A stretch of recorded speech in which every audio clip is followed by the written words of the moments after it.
Oimore nyakoram gajwange no mara enirio makare machiegni ahinya chenro en oimore waikoni weche mathoth odhiambo ne mataika par kod auchiel dwe mar ariyo gana ariyo prariyo kod auchiel go kodwa mbaka kaka pile miwa pachi ahinya kutendre gi wechegi mwaikoni odhiambo makawuono lai en ariyo adek auchiel nono wanti live Facebook Ramogi TV ke mbui mar X kachiel gi Ramogi TV Kenya mbui mar YouTube kawuono nyakoram gajwange wantie kanyo gi aloko Belinda Phillips magi thuond weche.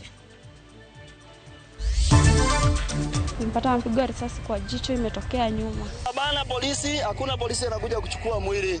Ndio tukaambiana kama vijana mwili ichukuliwe ipeleke kwa barabara. Ng'ato achielo yange ni nyonegi gi risasi e tulo manyo mochero mar siasa motelne gi kweth mar Senator Edwin Sifuna. Nyathi mora tiem nyocho toka endi odhi gi bag te moto mua yiko modhielo. Kasero biro samoro ni pesa seketa 80 samoro 100 madaraja chokoro karenga machamo gigi jopinye gweng maramwanjo e Kasipul koro ramo gero lalo makalo ya ora migosi ma osekwamo higni mathoth. Ne wadwaro ni mondo wachaki some industries moko ka modhiang wanyalo yango ka recho wanyalo dango ka koko watere oko jibiro kanyo to gimine gold to gidhi to gimage weno kaka community pokwa neno. Jopiny Nyatike ywak ne sirikal mondo ti kod mwandu mathoth e alworano e tieko dhier masani okwakogi.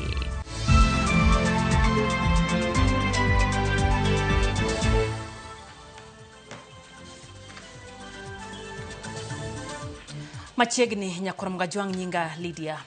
Okay, ndala chiel bang tulo muoch hero mar siasa manyo bage kitengela gi kweth mar Senator Edwin Sifuna ng'ata chiel hoyange ni nyowe to ngimane e yor lisasi. Vincent Oyaro nyo chwal ringre kar kano ringre Nairobi Funeral Home bang masirano manyoro oju keseche magudhiambo. Jogera choganda ywak ne obila ewi masirano ka familia mare bende ywagora tiro margi. Kardak makitengela oyudore rameny kendo kamati nende en tulo manyo muoche kinde romb siasa manyo bagi alorano kendo ma okelo tho mar ng'ata achiel. Jago marawera manyinge Vincent Oyaro majahigni 28 kendo wuon nyathi achiel emanyo wito ngimane ka okale lisasi manyo bae kinde no. Nikapigiwa simu na rafiki ya bwanangu akaniambia bwanangu amepigwa risasi akivuka barabara kutoka kazi. Akikumuuliza akaniambia jamuona ndiye anaenda kumuona. Kufika leo ikabidi tumtafute kwa mochari iko karibu Kitengela hatukumpata. Ikabidi tukuje mochari tukaconfirm tukampata. Tumpata amepigwa risasi kwa jicho imetokea nyuma. Bana polisi, hakuna polisi anakuja kuchukua mwili.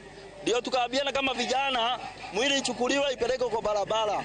Ne walimo Kitengela kendo mar neno karmasira manyonege Vincent dukni maka katakamano oyao kendo chenro dhi nyime kaka pile. Report yango ni Vincent nyogo lisasi kar sa 11 odhiambo mabang'e to simu ne odonjo ne minode. Osiepe Vincent lero chal mar wach motelo ne tho mar jagono.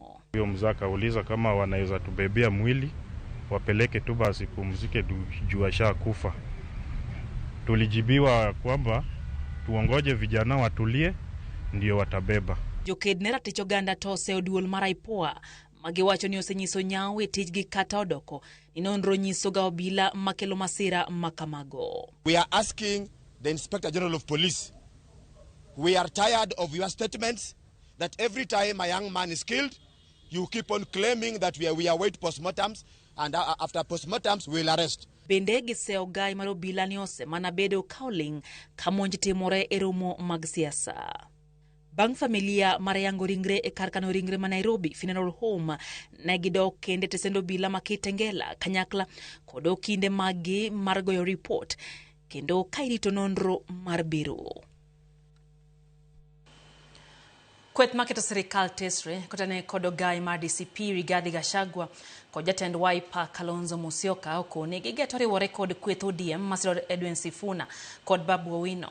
Gachagua kod Kalonzo bende okone ogai mar obila Douglas Kanja kod Murkomen negidhi bago ne ng'anyo tich abich ka ok ochiwo duoko mar mako obila manorocho rombgi e kanisa dwe mokalo.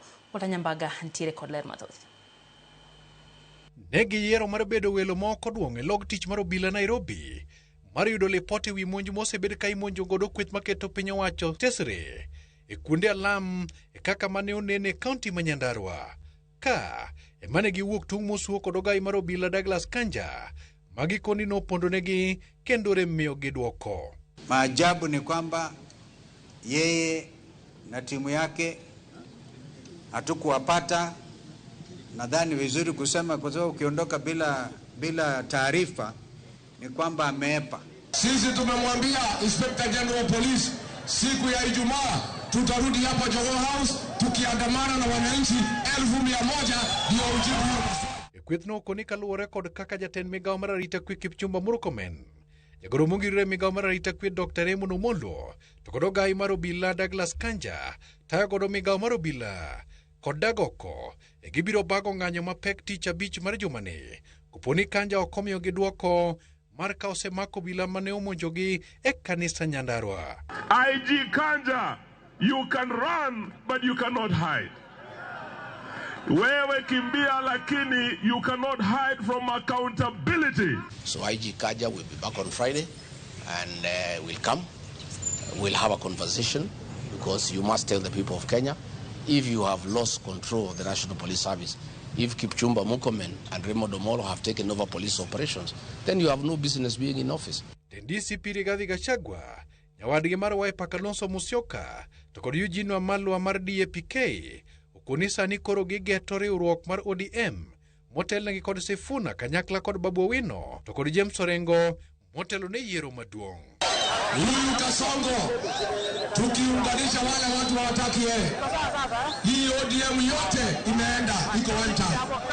Sisi yote tuko one term. Bang'e romo mag siasa go ne obedo kod ng'ikruok bang' iro malungo wang' ne odir kendo keogi e karo ala manyama kima e chuny boma ma Nairobi. Kweth maketo serikal tesro koni gino bago ng'anyo mapek chieng' tich abich mar neno ni ogai mar obila okawo okang' ne obila mane orocho ratich oganda kendo ma obed ranyisi kanyakla kod puonj e jok machano rocho ratich oganda pacho ka. Walter Nyabaga, Morbi TV, Nairobi.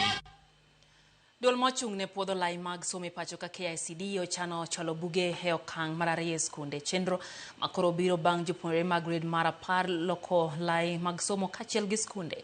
E twak ma obagi kod jata tije mar duolno, Professor Charles Ongondo, okone nyaka sani gisechwalo 70% mag buge mag grade mar 10 mak mana ni lokruok dhi bedo kaluwore ni jopuonjre mathoth owilo lai mag somo skunde moko.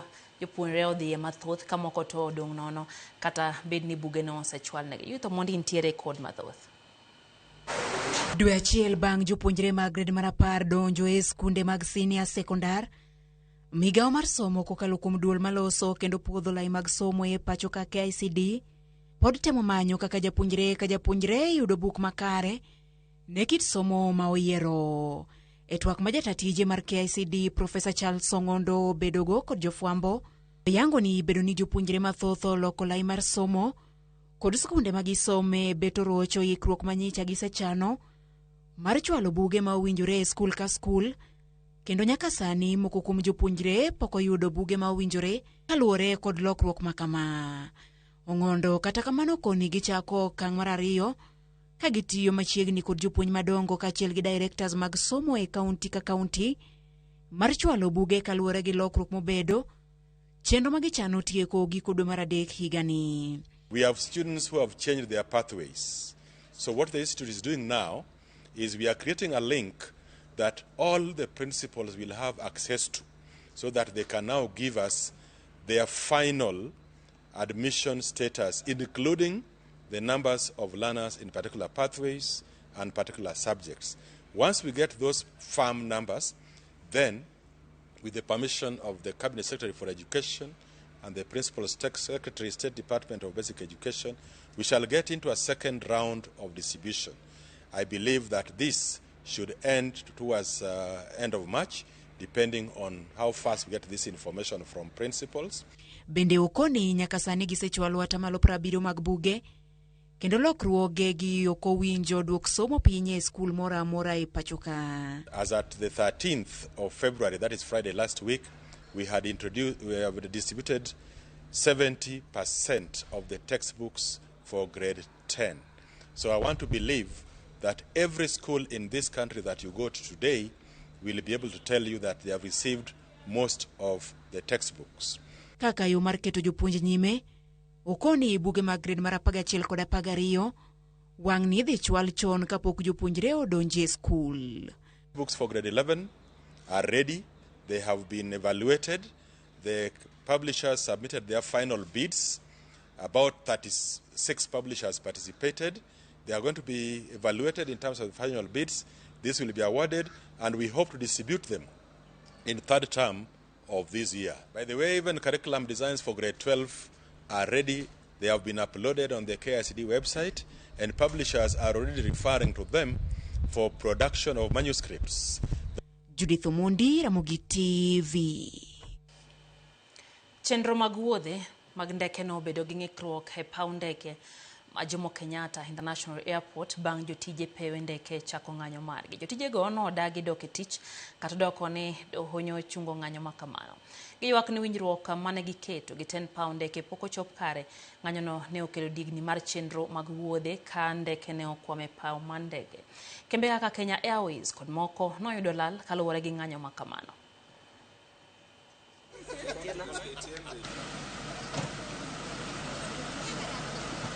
These are still the initial stages of our strike action, because in the coming hours we will be asking Kenya Airports Authority employees to join the strike. And this has even, the situation has been made worse by the decision to deploy the GSU, the police officers at the airport. As we speak, we have the GSU officers manning the entry points and the exit points at JKIA. And because of that, we are immediately withdrawing all employees on duty now, all KA employees. We are asking them to leave and to go home. We are equally asking employees who are expected to report duty in the evening from KQ, from KAA, from Swissport, and all other ground handling companies not to report to duty. Obila Mark Owino mitudo kikuo gi ang'enge e chiro majigo jumbe ariyo mokalo ibiro medine tesendo obila Siaya kuom thuolo mandala dek mar chiwo thuolo ne apisi mar jomin buche kata ODPP mar medo timo nonro e bura makamano. E nyim jang'ad bura Jacob Punga Mkala, apisi mar jamin buche no kod doho mondo medne thuolo makamano ni mara negi yudo files mamoko modeko mag jogo manondiko dhogi ka obila wi hinyruok manegi yudo e kinde monj manotimore duka ja ohala Hezra Gumbe e chiro majigo. Mark Owino nomaki bang' tipo mag wang' dede landore mbui mayango kaka jonjore ariyo nomonjo duka more chiro majigo komandre gi ojalo kod bunde kido mar AK47. Burano ibiro winji kendo tarik 19 dwe mar ariyo higani. Is the ODPP to review the report already availed to them to make a determination on whether to charge or release the respondent. Be that as it may, the respondent shall be held at Siaya Police Station for 3 more days to enable the ODPP review the police finding to make a determination on whether to charge or not to charge. This matter shall be mentioned on the 19th February 2026. So orders the court.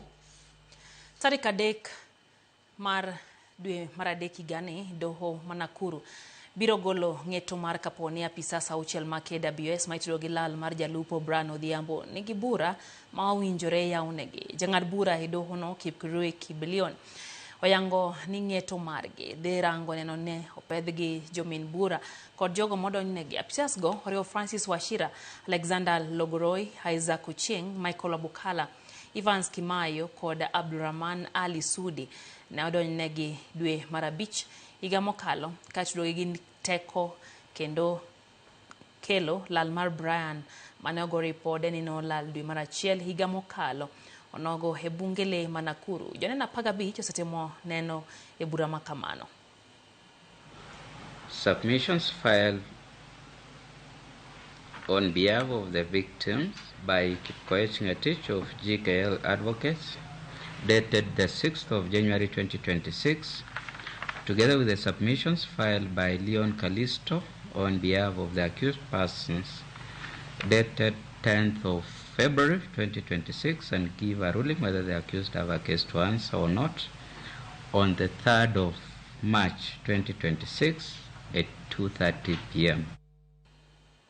Ten County ma Kisumu omedo golo siem ne jogo makunyo mara megwenge makanya kwar maweyo bugni magikone to pi gudore kendo kelo masira. Jalup Gavana ma Kisumu Dr. Matthews Owili olero ne chik mar kumo kunyo makamago pod idhi med kete tim kaluwore gi masira mar tho ma nyithindo 4 mag familia achiel manyocha otho bang' nimo e yawo mapiyo gudore. Dr. Matthew Owili ma en jalup Gavana no golo wach ne county no.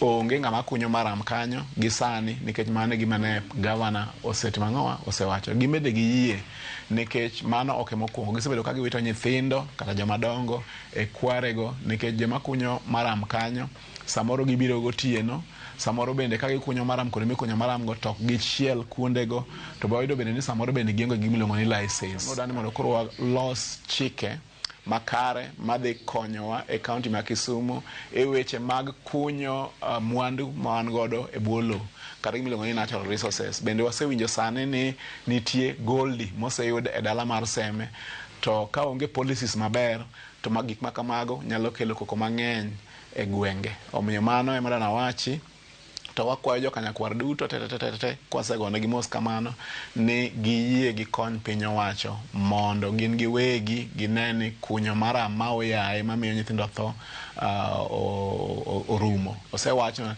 ni nitie jomiluongo ni cartel, okay? Obed police ma cartel manie kanyo, obed chief, obed ng'ama tiyo ne county, nyo wacho ni wach no rum mara moja nikech koyudi to mano koro bedo wachni. Dake na par koda bish nyakorom gajwang bang' sa 3 mar otieno. Chenro enoimore erokamano ahinya kuom ketera Mogi TV neno hote mar Okilaluoch Jakiranda owacho ni entiere kodwa kaeto wacho ni olalo migero gi olowa kata Nyatike ka olalo igero sate eka wachop Migori ka wuok Sori sirikal okonye jo Nyatike mano Okilaluoch Jakiranda. Eno bende ote mara Tom Kamanga gin kanyo min pilot mar Ndiwa wacho no mora ahinya gi Ramogi TV mora gi kaka waziri James Opio Wandayi gini mano ketie piny owacho osebedo kaka tao chenro magi. Ano bende ote mara Perez Owili kanti ombe kodera wacho ni gik matimore e piny dwaro mana lamo bende otimone Jokobon mosa ahinya kuom tho mar Margaret kanyo gin gi kuyo mosa ahinya wan bende wagoyo nu mos. Eno bende engineer Fredo Bura kanti Mikindani Mombasa wacho ni entiere kodwa koya gwenge ma Kitengela wacho ni entiere Mombasa wacho ni wach manotimore Kitengela ng'ato la ngimane no ema okawe gi wuoro Kenya chomo kanye ane penjo mopenjo kanyo manelo ni ala mar Kibiri Ward wacho ni entiere kodwa e chendo tulo masate mar siasa makelo tho pile biro miyo tin ji ma biro timo yiero ka ng'eny ji biro lokore jonjore jan piny nyaka koro dogie katiba kendo luw kaka katiba wacho rito ganda mar piny okwa mor gi tulo gi thoe matimore sakasa. Ozum Kapita wacho ni entiere kodwa chendo en bende entiere Migori County Luanda Konyango Center wacho ni to buge okele skunde mondo jonyuol oyude yueyo matin mogik ni joluo ne oseweyo dhi ndara polis terie jopiny mos. Erika Weche wacho ni entiere Kaboch wacho ni jo Karaboch Carding School kaumos mage entiere kodwa e chenro Babatur wacho ni josiasa oter bende nyithindgi e tulo nyithindgi wacho no kane kabat to nyithi ji ma dhi oko ka chakati nego nyathi wacho ni mabe jasiasa miyo silaha mondo hinygo nyawadgi en bende obedie motang'o bed kong'eyo ni silaha no nyalo ketho ngimane owuon. Okotho Mulo wacho ni entie ka Bondo Ramba wuoro kaka sani siasa ma pacho ka opong' gi tulo kendo kwa josiasa mondo mi onya kwe kata Brother Favor Joel Onyango wacho ni nyaka giko sekete mana kae yo makare. Alfredo Bonyo wacho kanyo ni polis to nyoro notimo marach kuom monjo joma ne timo romo e yo mamuol ma onge ng'anyo rach kabisa mano duoko piny Kenya chien. Oyo matin ma eno imore kikidhi mabor.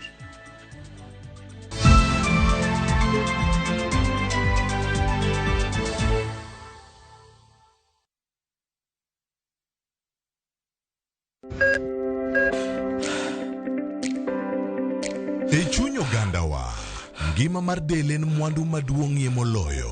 Mondo tekruok mar dende obed maber, ok gin ga gik matek. Gin gik maluongo ni lifestyle. Manyiso ga jotuo ni gigi ok gin gik minyiewo, gin gik mitimo. We bedo gi kiawa, kendo chak bedo gi ng'eyo. Nachako chemotherapy. Side effects nen, yier wi nyaka lwar, constipation, chandi seriously. Warwaki e penj laktar, ma en tudruok gi lakteche molony. Isamidhir jahocho cha, nyaka ibed ni iseng'eyo ni mae shida ma an godo, to adwa kony. Chakre weche thieth kod chiemo mar mine mayach, nyaka e weche thieth mag tuoche masiko. Wakelo od thieth e od dak. Tuo mar rheumatic heart disease ni landore sana e gwenge ma poverty nitiere. Riwri gi Ruth Otieno, wuok tich nyaka tich abich, saa 12 odhiambo.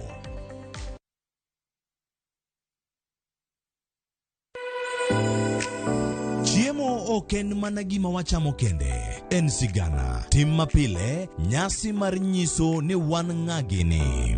Mit chiemo en ang'o? Kitungu. Ber mar chiemo mar fry en ka kitungu nene. Wanono kido mag tedo e alworawa duto. Wafwenyo yore mag tedo mopondo, timbe anyuola, koda hera mamiyo kit chiemo moro amora bedo gi ngima. Chiemo ichamo ga wang'. Koro nyaka ikete maler, oka obedo gimoro ma wang'i nyalo kelo miloma mar chak.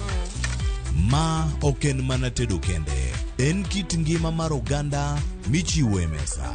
Tedo gi chiemo kod jailieta tich adek, saa 2 okinyi, kik bai.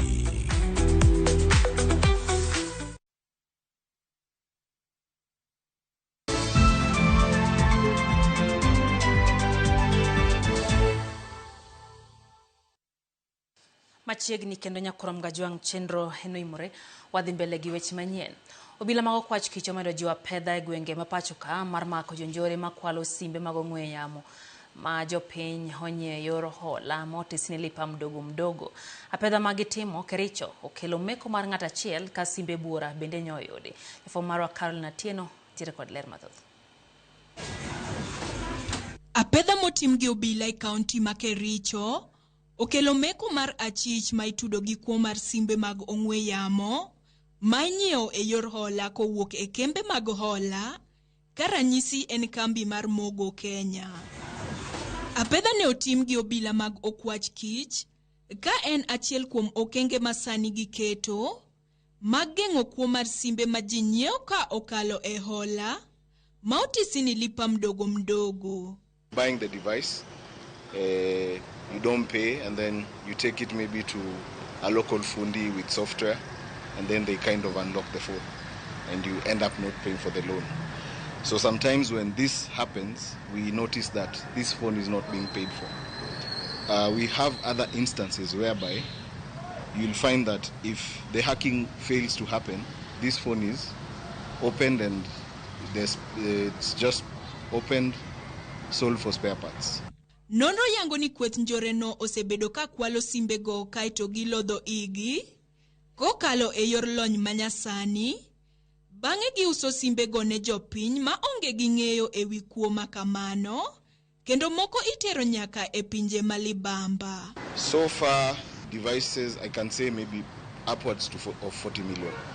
Yeah, because we lost like 1,500 devices, and when we kind of caught up with those people, we found even phones from our competitors. This is Watu Credit, Mkopa.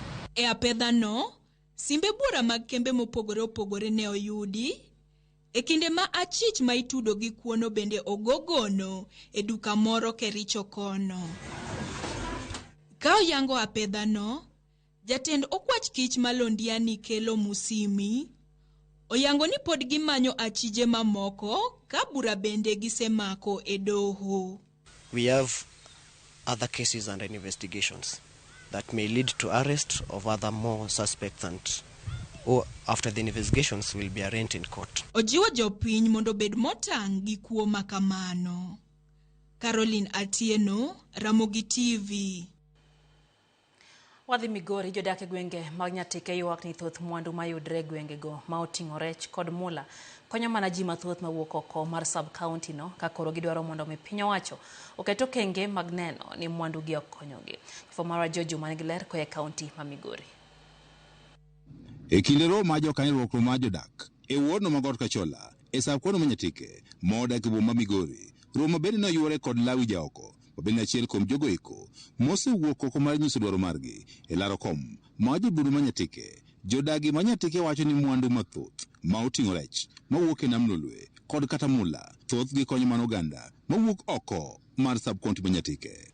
Dhogewa mang'eny wuok oko, itero gi pinje moko, iyang'o gi kuro, gikonyo joma ne kono. Wan kaka jo-Nyatike wadong' ma kata kaka wanyalo timo mago onge. Ne wagombo kata ne wadiscuss kama, ne wadwaro ni mondo wachak some industries moko ka, modhiang' wanyalo yang'o ka, recho wanyalo dang'o ka, koka watere oko. Sama itimo mano, biro yudo ka job opportunities ma jowa samoro ywago ni onge.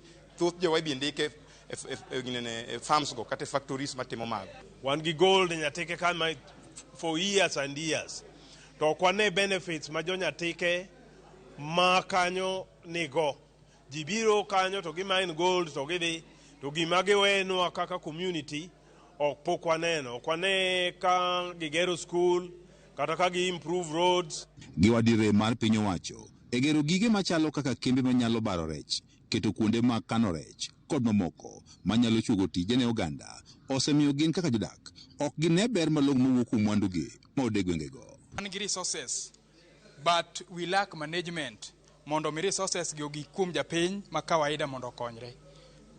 Kako se mention ka wan gi fishing, watimo farming, michele sani ni Nyatike, watimo mining and others, sand harvesting, but gigi ok nya konyo mwananchi wa kawaida kech onge ng'ama tete anegi malo kucho. Onge mar arita makare nam Lolwe kod sand ma jolupo yudo ka kuom apisas mawuok e piny bamba Tanzania kaachiel kod Uganda gin moko midhieche ma bende giwacho ni osemiyo oganda ok nyayudo ber ka wuok e nam Lolwe. Koro chuno ni nyaka wabiwa engage gi fishermen mondo wang'e ni to what is it about fishing gears.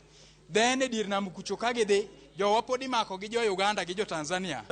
To ng'ato lwar nam kucho ji tho athoya, simply wanyalo miyo gi jackets ma biro koro gi float. The jacket can only keep you alive for some time. Nyaka wabed gi search and rescue infrastructure mabiro konyo jo-Nyatike ka gidhi lupo. Kada bed ni mondo mathoth yudore e gwengego mag Nyatike, jodagi ma Nyatike wach ni gintiere koda peini maricho ma bende koro miyo gibedo kod pek kata timo ohala ka dwaro margi en mondo koro piny owacho koro resgi.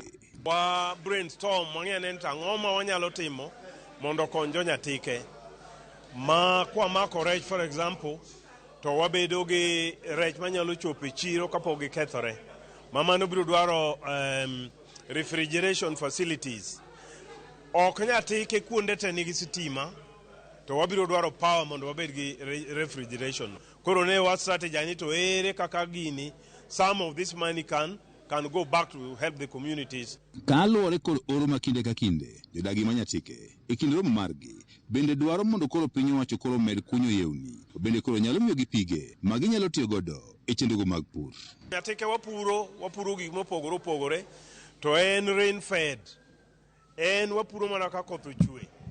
To wadwaro e yo moro ma ji nyalo puro kata ka koth onge. Sani opon nyoro ji opuro to opon otho nikech koth onge. So we want a way ma ji nyalo timo go irrigation, dams mano bedo built inyalo los kendo mosetwo mondo wang'i ane kaka jo-Nyatike nyalo konyore. George Juma, Ramogi TV, Migori. Jopiny e gweng' mar Mwanjo location ma Kudira South e ward ma West Kasipul County ma Homa Bay oko mar loso olalo makaluo e aora migosi ma itudo kod gweng'no kod gweng' ma Luwa Kamidigo ma osedigo chenro mag wuoth kod dongruok e kor gwenge makono. Hala bich nigileko e county ma Homa Bay.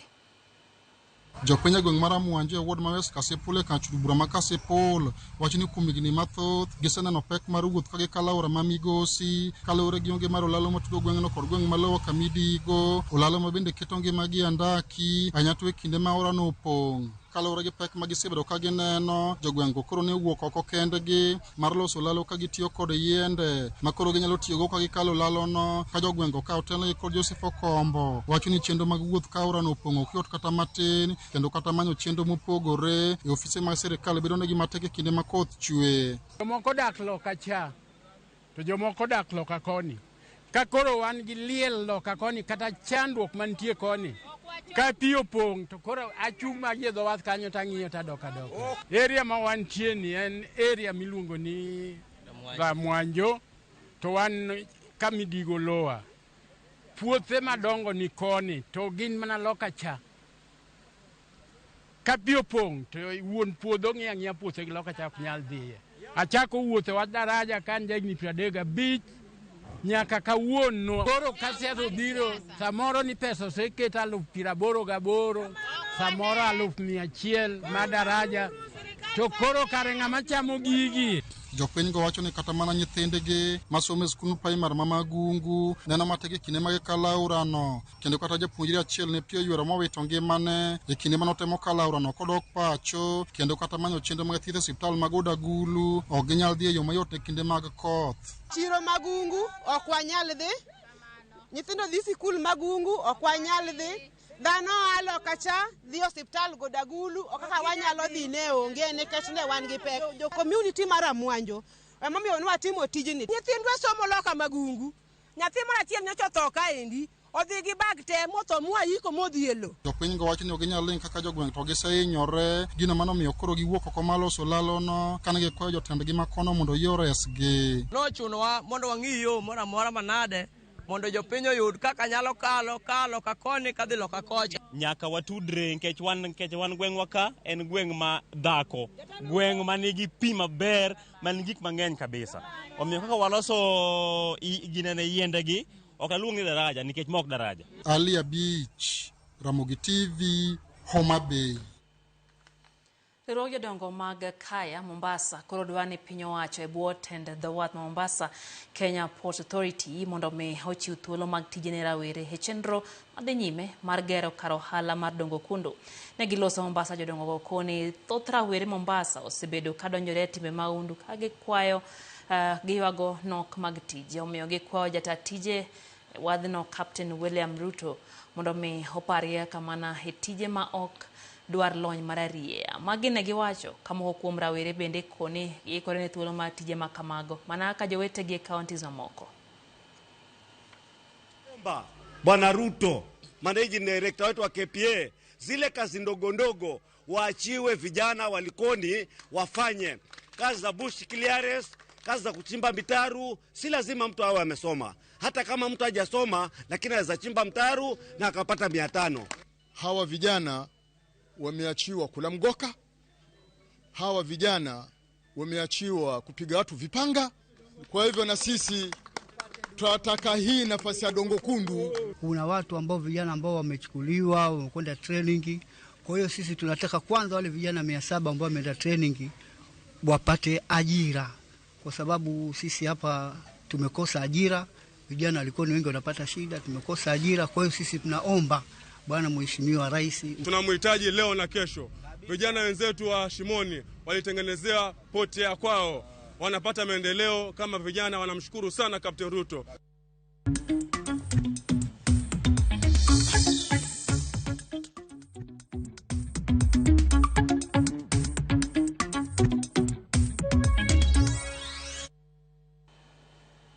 Migao malimbe oyango ni midhiero mapoya kaka lokruok chako lwasi kod lokruok e kit siasa gin hemoko kuom oinga mathoro hinyo sekta malimbe kendo duoko chien yute sekta no. Moyangi jatend migao malimbe Rebecca Miano mawacho ni sirikal oseketo maine jiwo sekta no to ahinya nyaka ne midhiero mar coronavirus monjo piny Kenya higa 2020. Jatend migao no otwak e kinde yepo mar nyasi mar nyiso nyadhi mag sekta malimbe. Omedo lero ni sekta malimbe oseketo maino e thuolo mag tije ne rawere. Nyasi no motisi ni Global Tourism Resilience Day Conference and Expo dhi nyime e kar romo ma KICC Nairobi kuom dala adek. We do not have enough funds. If you look at even the climate financing that we talk about globally, you don't find even any allocation that goes to tourism. Yet tourism really depends on resilience in terms of even climate. And therefore, we are in the next 2 days coming up with what we will call Nairobi Declaration, the outcome of this conference. This will come up with meaningful work plans and suggestions that we shall take forth to the UN tourism, also to governments, regional bodies like Africa Union, like what we have even in the Caribbean, and even individual governments. Tourism brings people together. It invites people to move from one place to the other, and in the process transfer wealth. And it is that process of transferring wealth that enables us to bring value to each other. So tourism resilience then is tied up heavily in our capacity to share with each other, to recognize our weaknesses and our strengths, and to parlay that to enable a stronger, united Africa.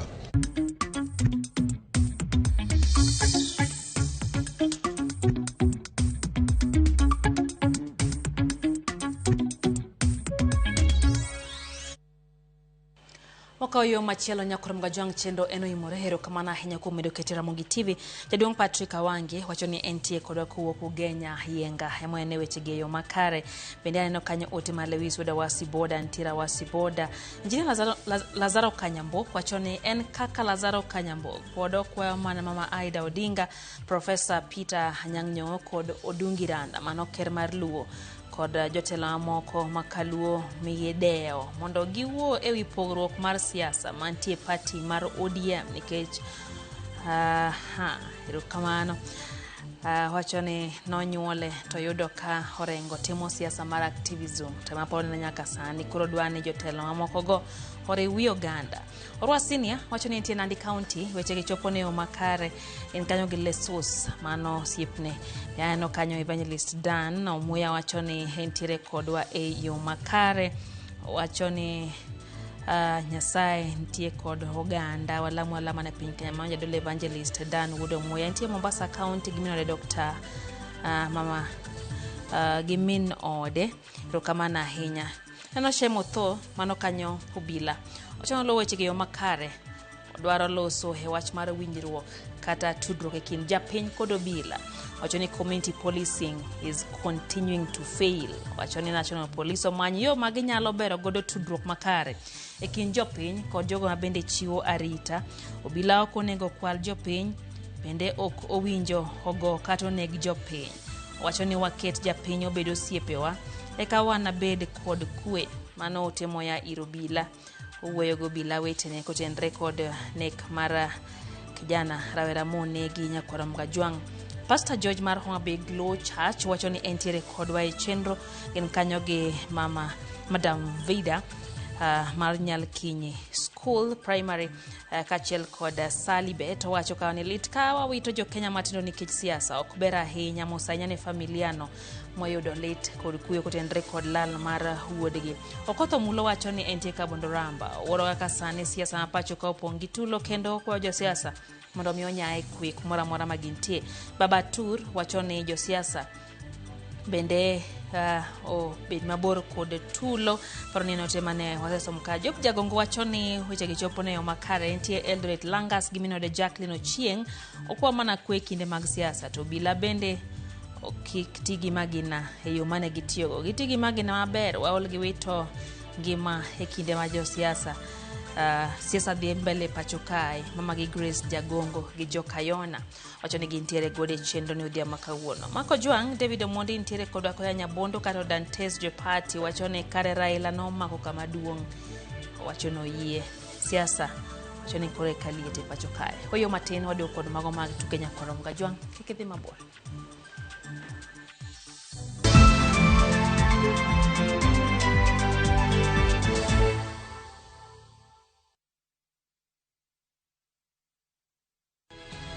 Nyikwa Ramogi, bedi her mar loko puothi obedo ohala madhi maber kendo med yuto mari. Ober nikech en crop manyalo miyo pidh kata gwen, pidh dhok yo mayot. Wakelo ni chenro mar pur gi ohala. Chakre ikolo nyaka geng'o kute machamo pithwa. Pur mar nyanya nyaka ing'e tuoche mag nyanya mokwongo. Mar ariyo nyaka ing'e yedhe migoye nyanya. Puonjri yore mabeyo kendo manyasani mondo imed keyo mari. Mondo iyud yuto maber en ni niang' nyaka ido maber miol ne pi timne irrigation. Kaka chiro medo lokre, wanyisi gigo mausre kendo nigi nengo kaka kinde loko. Koro rabonda nuka pure kota eka nika pure maber balose tayute molo kana yudo oduma e puodho mar kota eka. Tudri koda an alori nyaka Black tich adek sa achiel gi dakika 45 to mana e Ramogi TV.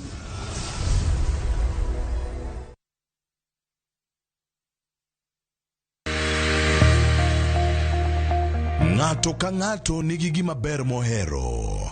En mich. Gima wadhi gi art. Onge ng'at mabobiro to yudi kuma intiere to kawi gi kanyo. En tije madhi mi ng'eri. Mae en chenro ma ji nigi nyalo mar timo gik moko e yore mopogore opogore. An ma design yani ma arango quality mar gino kapok owuok. Moro ka moro kuom gik matimore e ngima ng'ato en gima duong'. Tije lwedogi nigi pesa sana, kikutegemea tije andika. Nikech duong' ok en gima iwacho gi duol maduong' seche moko, to en gima itimo gi lwedo. Mi pokni no teko. Time seche te. Pok opogore. Tich Ang'wen, saa 2 okinyi.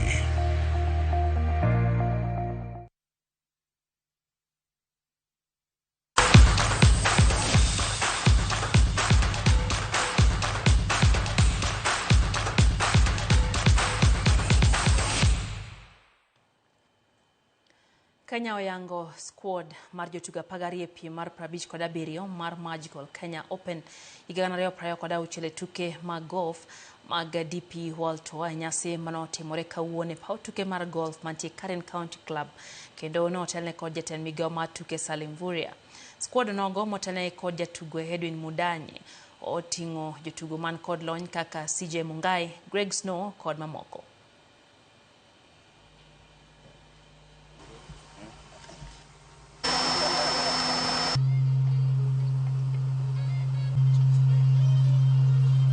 These 29 countries will not only participate, but that will be an opportunity to also show them. Just about the team is that this year we are a team of 12 professionals, and as we head to Thursday, all I can say is that we've gotten a good exposure this time. The preparation has been intense. As the professionals, through the Equator Tour, we've had about 8 events.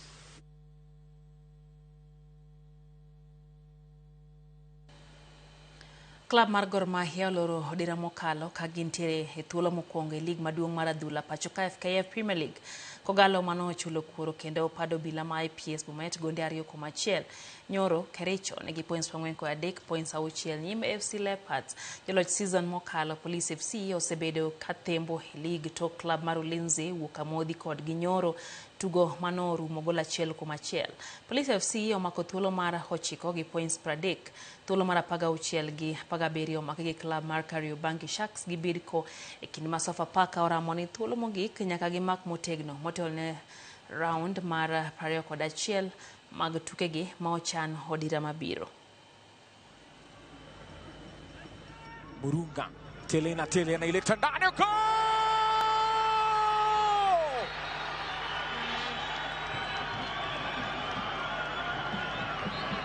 Telo Ching.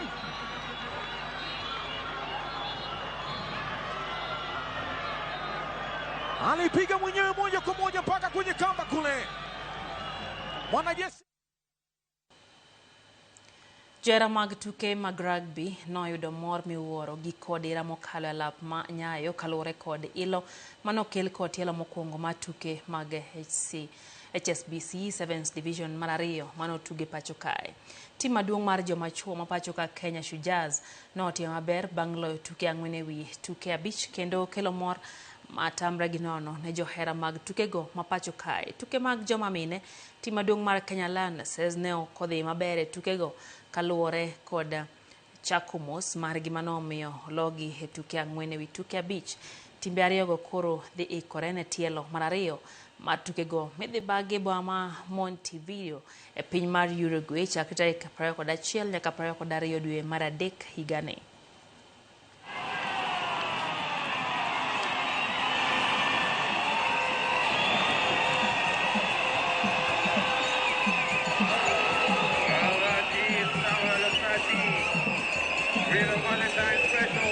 Playing in front of our fans, it's a good thing. We drive our energy off our fans, and that's an advantage to us. And thanks to them, and we hope at the end of the day, we'll make them proud. We have lost conversion. Too bad for us. We'll go back to the drawing board. Yes, there's pressure, especially at home. We really wanted to show our fans and appreciate them for coming here.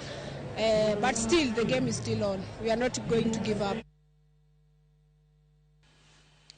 Tim mar Arsenal Otieno manyoro no ng'ado tiko mare mar tuge round mar 5 e tuke mag FA bang' nyono Wigan Athletic gonde 4-0 e alap ma Emirates.